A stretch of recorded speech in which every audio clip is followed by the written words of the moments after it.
We should talk about this missing girl that was found dead in the singer David's car. He was branded a predator and condemned by the internet. His career vanished overnight. But today, the FBI dropped a revelation no one expected. Celeste Rivas hadn't been murdered, she died of an overdose. The twist cleared David's name, but left a haunting question in its wake. If he wasn't guilty, why did everyone believe he was? The truth broke in a packed press conference. Cameras flashed, microphones crackled, and the nation held its breath as the FBI chief stepped forward. After weeks of speculation, tabloid headlines, and social media outrage, his words hit like a thunderclap following an extensive review of all evidence. There are no criminal charges against David Anthony Burke, known professionally as David. He is not a suspect, and no criminal record links him to this case. Statement rippled across every platform, abruptly silencing the storm of accusations that had painted the 20-year-old singer as both a predator and a killer. For weeks, his name had been buried under scandal viral hashtags,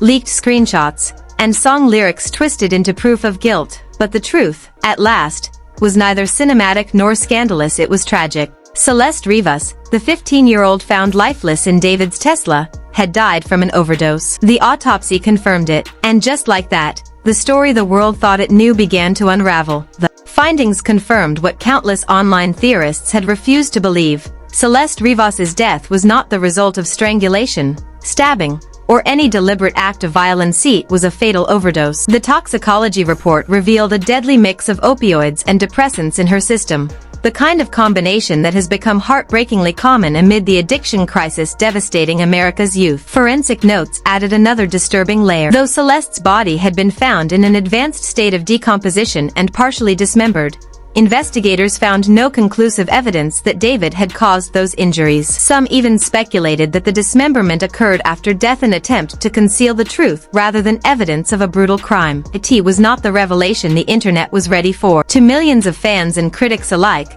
David had already been tried, convicted, and condemned in the court of public opinion. But now, medical science told a different story, one not of murder or fame-fueled depravity, but of addiction, loss, and the devastating fragility of youth. The FBI's clarification arrived while the air was still thick with outrage. Many demanded to know why it had taken so long for authorities to speak with certainty. The Bureau explained that the tidal wave of leaks, rumors, and viral theories had forced them to verify every thread of evidence with painstaking precision. Agents sifted through Discord messages linking David to Celeste, dissected the unreleased song some called a confession, and examined the eerie tattoo parallels that fueled online conspiracies. But despite the noise, the facts refused to bend. There was no hard evidence. Yes, the Tesla was his. At the time of Celeste's death, David was verifiably on tour, with digital logs to prove it. By the time federal authorities took over, the LAPD had already been overwhelmed by public pressure to name a suspect. Meanwhile, online investigators were parsing every lyric, photo,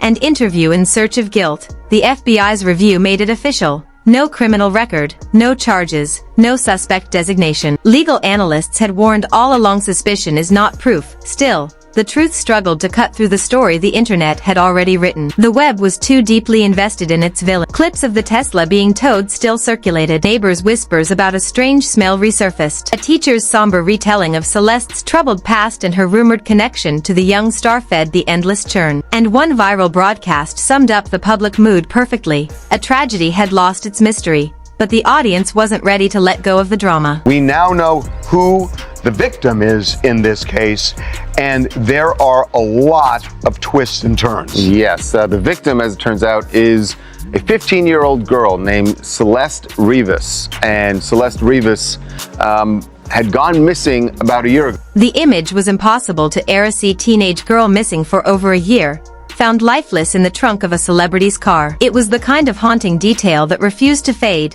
no matter what the evidence said. Even after the science spoke clearly, rumors of grooming and exploitation continued to spiral through the digital echo chamber. What made the case so magnetic wasn't just the heartbreak of a young life lost, but the eerie web of coincidences tying her to the rising star. Celeste's mother added to the mystery when she revealed that her daughter had a small tattoo on. And a tattoo that he has is very, very interesting. So we found photos from last September where he has on his pointer finger of his right hand the same finger as hers. The same exact finger, the exact same tattoo. It's in black. Photos soon surfaced showing David with the same tattoo, identical in design and placement, in the very same finger as Celeste's.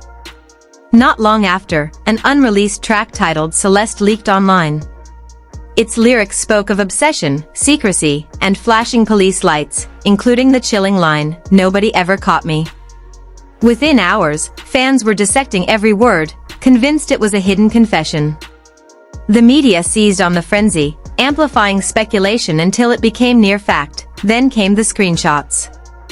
Old Discord messages allegedly tied to David reappeared, conversations where he seemed to mention Celeste by name, joke with minors, and chat late into the night. None of it was verified, but in an online climate hypersensitive to stories of grooming and celebrity misconduct, the damage was done. Outlets linked the chats to his server, and the label of predator began to stick. By the time the autopsy revealed the true cause of death, overdose, not homicide, the fallout had already consumed his life. Tour dates were cancelled. Brands that once competed to sponsor him, Hollister, Crocs, even longtime collaborators, cut ties without a statement. Singer Kay Uchis announced she would no longer release their joint track. And in a twist of perception, the public stopped calling it the David scandal. It became the Celeste Hernandez Casia reframing that preserved her name but erased his career. Global headlines captured this shift as both tragic and symbolic. Celeste's memory would not be lost in his shadow, but for David, it was irreversible. Even in innocence, his identity had been welded to hers. As the FBI chief concluded the press conference, he offered a warning that lingered beyond the microphones.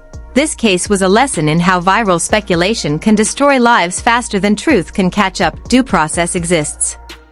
Internet trials are not justice.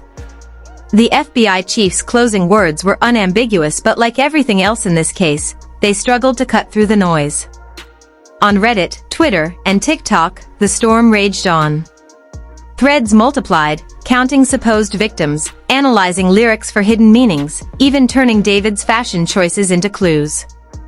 In the digital court of public opinion, he wasn't exonerated, was immortalized as a predator, despite the FBI's findings, the autopsy's clarity, and the legal confirmation of his innocence. The truth couldn't compete with the story people wanted to believe.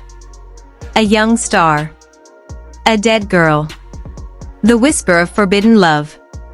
Science and evidence became footnotes in a narrative too emotional, too cinematic, to abandon. And so, this story begins where it should have ended. The FBI had cleared David. The autopsy confirmed an overdose. The law declared him innocent.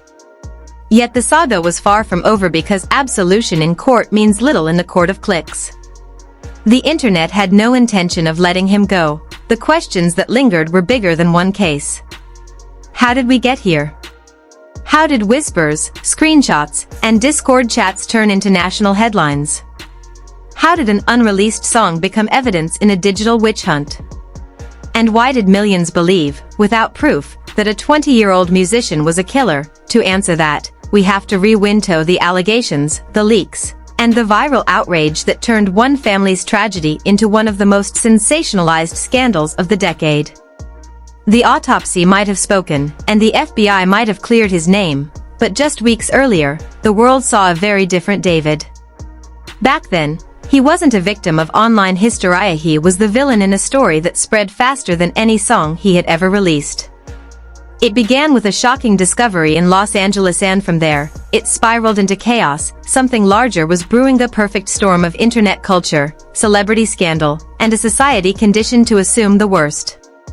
And it all began with screenshots. Not one or two isolated posts, but an avalanche of them flooding X, formerly Twitter, TikTok, and Reddit. Mere hours after Celeste's body was identified, accounts began sharing what they claimed were private messages between David and underage fans. At first glance, many of the conversations looked harmless, typical exchanges between a young artist and the admirers who idolized him. But beneath the casual tone, a darker pattern seemed to emerge.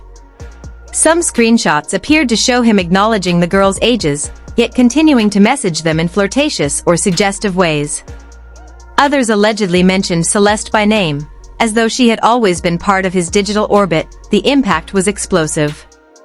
The timing couldn't have been worse or more perfect for a narrative hungry for scandal.